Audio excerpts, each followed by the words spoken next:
If you only knew what we talked about before we went on camera. Roses are red, violets are blue, finances are sweet. Steve's got nothing for you. How's that one? That is good. I like it. You like that It's one? good. It's going to just jingle. Can we? Happy New Year. Yeah, Happy New Year to you too. Great. Steve Carlton, first Vice President, Jenny Montgomery Scott, for a weekly look at finance. Steve, I got to start today with just one word, fluctuation. Yeah. When I think about the stock market, when I think about the weather, when I think about oil, fluctuation. Yeah. Now, you know, all of these issues, these three issues, affect anybody, no matter where you live. Yeah. But let's just let's go to the top. For a guy my age, the stock market Mid-40s? swings. Yeah, which leg? Which, stock market swings of 300 points is totally unheard of. And now it's like, oh, it dropped 300 points. Oh, it's up 300 points. We're scraping near 18,000 again. Yeah. I mean, what's going on?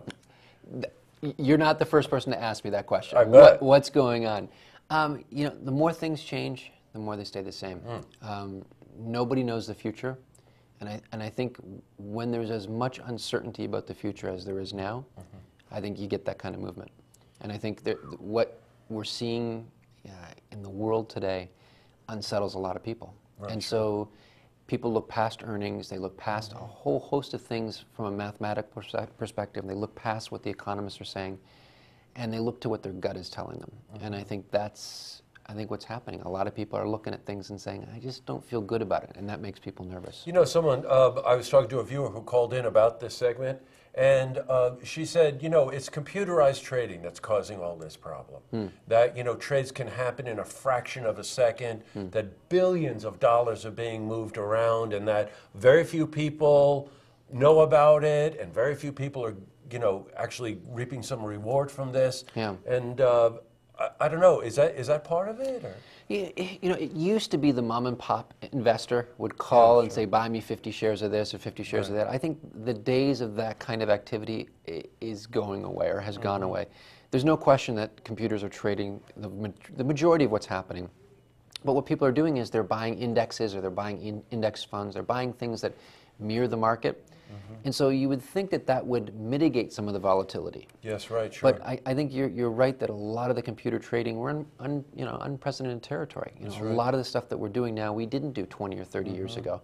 So I know there are definitely some people that think that's part of the blame. Well, you know what that says to me, Steve? It really says that your advisor then becomes more important than ever. Because you're the person that's on the line of fire. You're the person that's watching these screens every day. You're the one that's watching these fluctuations. Yeah. Man alive. The weather, it is really affecting. It's the lack of sunlight, the cold, you get up and it's dark. That's got to be another factor here. I mean, I was looking at the weather. Isn't that a little organic for you, though? You're a financial advisor. You're talking about the weather and the cold. It does, though. Think about how much that affects everything. You were in Chicago just recently. Right, and look at the cold today. Minus 20s. It was unbelievable. So, that has affected oil. It's affected natural gas. It's affecting consumers going out and spending money. So the weather is a factor, and it's across the country. But I think more than anything, this weather it makes people miserable. It's terrible. It's well, no you know fun. what? Just to drill down a bit on the financial side of this, I was getting coffee the other morning, and I struck up a conversation with the guy online, and he said, man, this gas price thing is really good. I've got an extra $25 every week.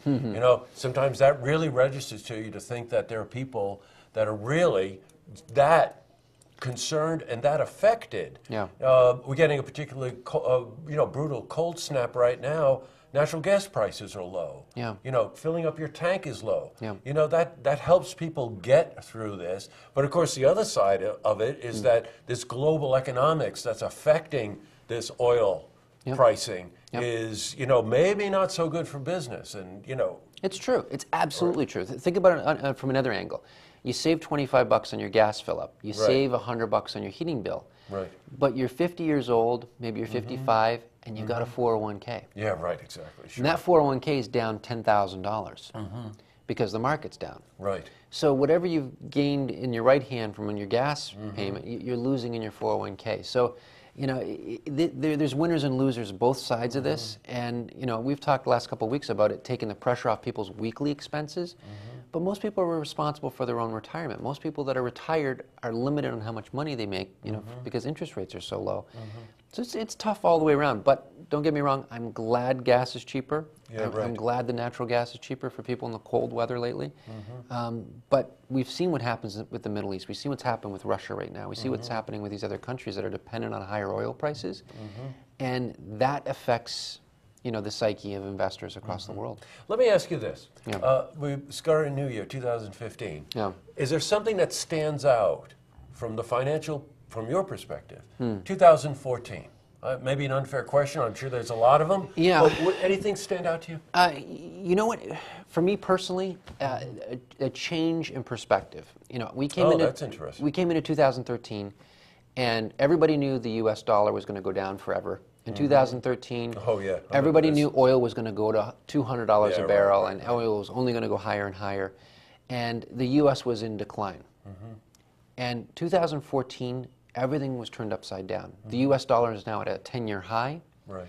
U.S. was producing less than 6 million barrels a day back in 2006, 2007. Now we're producing 9 million barrels plus a day. So we're working towards energy independence. That's getting dangerously close to independence, right? That's right. Sure. And so there's this whole shift and renaissance in manufacturing. The U.S. is changing, and many of the stereotypes that we had from 3, 4, 5 years ago have kind of been turned on their head. And so this strong U.S. dollar and this manufacturing, this technology, these other things that are rapidly changing our culture. 2014 surprised me. When I looked to 2015, the crystal ball and you dust it off, I don't know, but certainly as technology keeps evolving and changing, what we think we know is being challenged. Isn't necessarily what happens, and it is challenging for sure. Yeah. Well, boy, Steve, I look forward to digging into all of this. Jesse, always a pleasure. So, Happy New Year, start of a new year. What's Happy your New New Year, Year's Dave. resolution? You got one? God, stay warm and stay healthy. Lose a Canadian accent? No. It's still there. It's still there. It's still there. Every once in a while it sneaks through. Well, Steve, thanks very much. Thanks, Jesse. Good to see you. To see this interview again, head to our website, looktvonline.com.